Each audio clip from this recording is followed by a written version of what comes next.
میری پہلی شرط ہے نبی روی شنکر جی کے سامنے، اور آگے یہ شرط بڑھے گی کہ سب سے پہلے یہ بات یاد رکھیے کہ معاہدہ اس پر ہوگا کہ جن لوگوں نے مسجد توڑی انہیں سزا دی جائے۔ نمبر 2 یہ کہ مسجد کی جو زمین 70 بیگھہ ہے دگنی کر کے 140 بیگھہ ہم کو دی جائے تاکہ ہم شاندار یونیورسٹی بنائیں اور مسجد بنائیں۔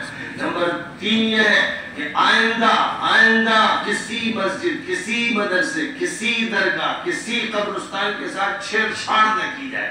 یہ 3 باتیں ان کو کاٹ کے یہ کہتے ہیں مولانا تو رام بھگت ہو گیا، مولانا فلاں ہو گیا، مولانا تو بیچ رہے، ایسے لوگ مکار ہیں، جھوٹے ہیں، خدا انہیں سزا دے کے رہے گا، وہ بچ نہیں سکیں گے، وہ بچ نہیں سکیں گے۔ من عاد لی ولیا فقد آذنتہ بمحاربہ۔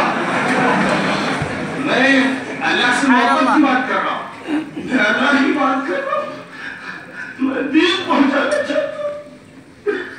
جو لوگ میرے ساتھ یہ باتیں کر رہے خدا ان سے نمٹے گا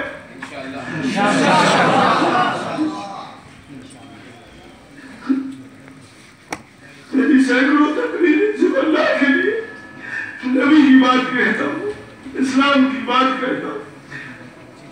مجھے بدنام کیا جا رہا ہے، کر لے، اللہ دیکھنا، اور انشاءاللہ فتح ہماری ہوگی۔